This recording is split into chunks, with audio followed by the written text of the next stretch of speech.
கோவை மாவட்டம் air conditioning and refrigeration owners association 17ஆம் ஆண்டு பொதுக்குழு கூட்டம் கோவை ஆவாரம்பாளையம் பகுதியில் உள்ள கோ இந்தியா அரங்கில் நடைபெற்றது. நிகழ்ச்சிக்கு சிறப்பு விருந்தினர்களாக அகில இந்திய கட்டுனர் வல்லுனர் சங்கம் தலைவர் லட்சுமணன் மற்றும் தமிழ்நாடு வணிகர்கள் சங்கம் கோவை மாவட்ட தலைவர் மகேந்திரன் ஆகியோர் கலந்து கொண்டு பொதுக்குழு கூட்டத்தை தொடங்கி வைத்தனர்.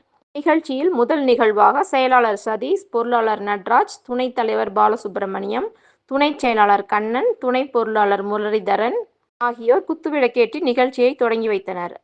அக்ரக் சங்கத்தின் தலைவர் அன்சில் யூனஸ் வரவேற்புரை வழங்கினார். தொடர்ந்து சங்கத்தில் உள்ள உறுப்பினர்களின் 10ஆம் வகுப்பு மற்றும் 12ஆம் வகுப்பில் அதிக மதிப்பெண் பெற்ற 5 மாணவர்களுக்கு ரொக்கத்தொகை மற்றும் நினைவு பரிசு வழங்கப்பட்டது. முதல் மதிப்பெண் பெற்றவர்களுக்கு 5000 ரூபாய், 2ஆம் பரிசாக 3000 ரூபாய், 3ஆம் பரிசாக 1000 ரூபாய் மாணவர்களுக்கு வழங்கப்பட்டது.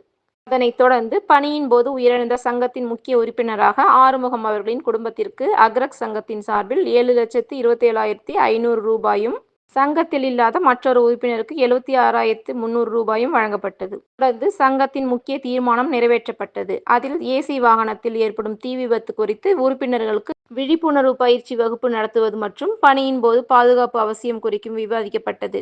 சங்கத்தின் சார்பில் கடந்த 16ஆம் ஆண்டுகளிலிருந்து மருத்துவ முகாம், நலத்திட்ட உதவிகள், கல்வி உதவித்தொகை மற்றும் நிவாரணம் என பல்வேறு சேவைகளை செய்து வருவது குறிப்பிடத்தக்கது. 17ஆம் ஆண்டு பொதுக்கூட்டத்தில் சங்கத்தின் உறுப்பினர்கள் கலந்து கொண்டு நிகழ்ச்சியை சிறப்பித்தனர்.